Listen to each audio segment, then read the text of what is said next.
arts and crafts, videos of puppies frolicking, cookies, calming music, bubbles, pillows, and blankets.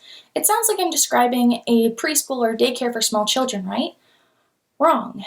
What I just described to you is a safe space that was organized by a college student at Brown University when it was announced that a debate between two speakers would be held discussing rape culture, according to a New York Times article. In the article, it explains that the safe space was designed to allow students who found the debate offensive or traumatic a place to recuperate. Hello, my name is Paige Barton, and after doing extensive research on this intriguing topic, I'm going to be talking about safe spaces on college and university campuses and why they should not be allowed or available to college students. For those of you who do not know what a safe space is, according to the Merriam-Webster Dictionary, it is a place, as on a college campus, intended to be free of bias, conflict, criticism, or potentially threatening ideas, actions, or conversations. This topic is important to all of you because it affects all of you as college students, since the safe spaces are on college and university campuses. These places, free of judgment, became popular in the late 20th century when women, lesbians, gays, and minority races became more prevalent on college and university campuses to give them a place to be free from the judgment of their peers, as stated by the Department of Geography at the University of Wisconsin-Madison in the Antipode Journal. From there, safe spaces have evolved into places much like the one at Brown University, extending to all students who may feel offended or who have a view they are judged on. These safe spaces have extended into the classroom, where sensitive topics are avoided and offensive views are not allowed to be spoken to avoid triggering sensitive students, according to an article in the Antipode Journal. Now let's get into the points I'll be talking about. First, I'll be discussing how safe spaces are a hindrance to developing college students into well-rounded individuals capable of living in the real world and becoming successful in the workplace. Next, I'll be talking about how safe spaces are encouraging segregation between students. Then I will detail how safe spaces infringe on the student's First Amendment right to free speech. Finally, I will be countering the opposing side's view that safe spaces are a right to students to combat the negative effect that uncomfortable situations have on their learning ability. Let's get into my first point, shall we? I want to start out by discussing how safe spaces keep students from getting the most out of their education that they are paying for. College is not only a place where students earn a degree, it is also a place to prepare students to be successful in the workplace and allow them to develop their thoughts and views. By not allowing students to voice their views and beliefs, or by not allowing teachers to talk about sensitive topics, students will not be able to round out their own beliefs and views to gain knowledge on opinions that differ from their own.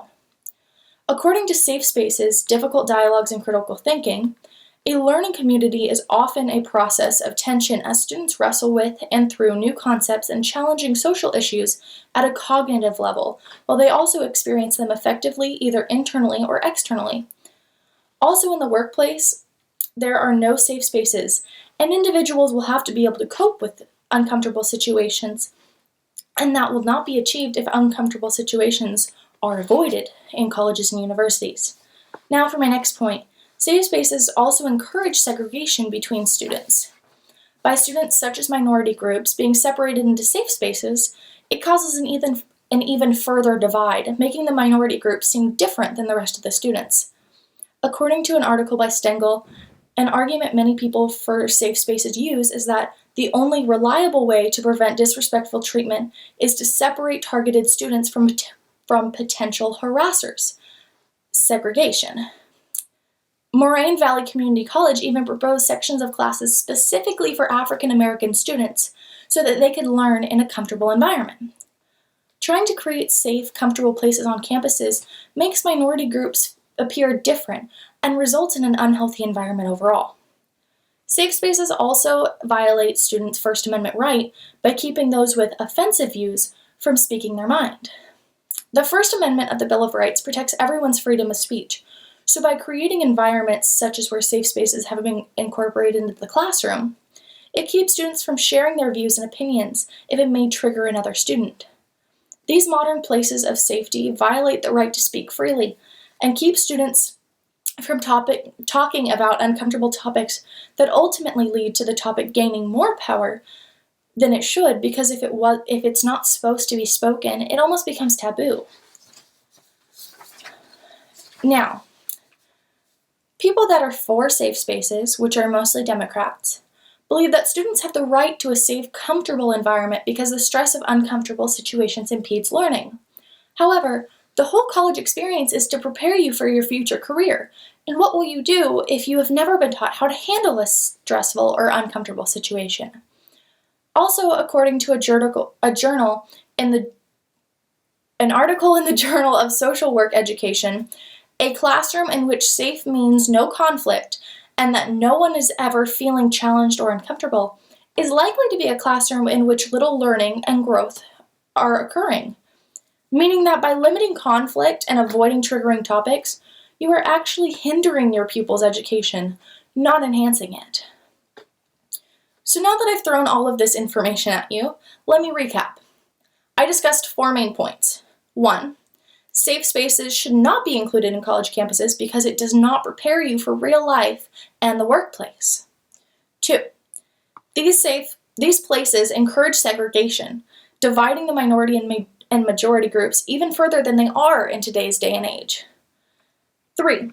Safe spaces violate students' right to free speech by limiting them in what they can say in a classroom setting. And 4. Safe spaces are not necessary to get the most out of your education. The lack of conflict in them hinders learning. It doesn't enhance it. This controversy affects you directly as an individual invested in a university. So I hope my points have showed you why safe spaces at campuses are not beneficial to the students or the impact that our generation will have in the career field. College is about expanding and growing your knowledge, and you can't do that if you're hiding from topics that make you uncomfortable.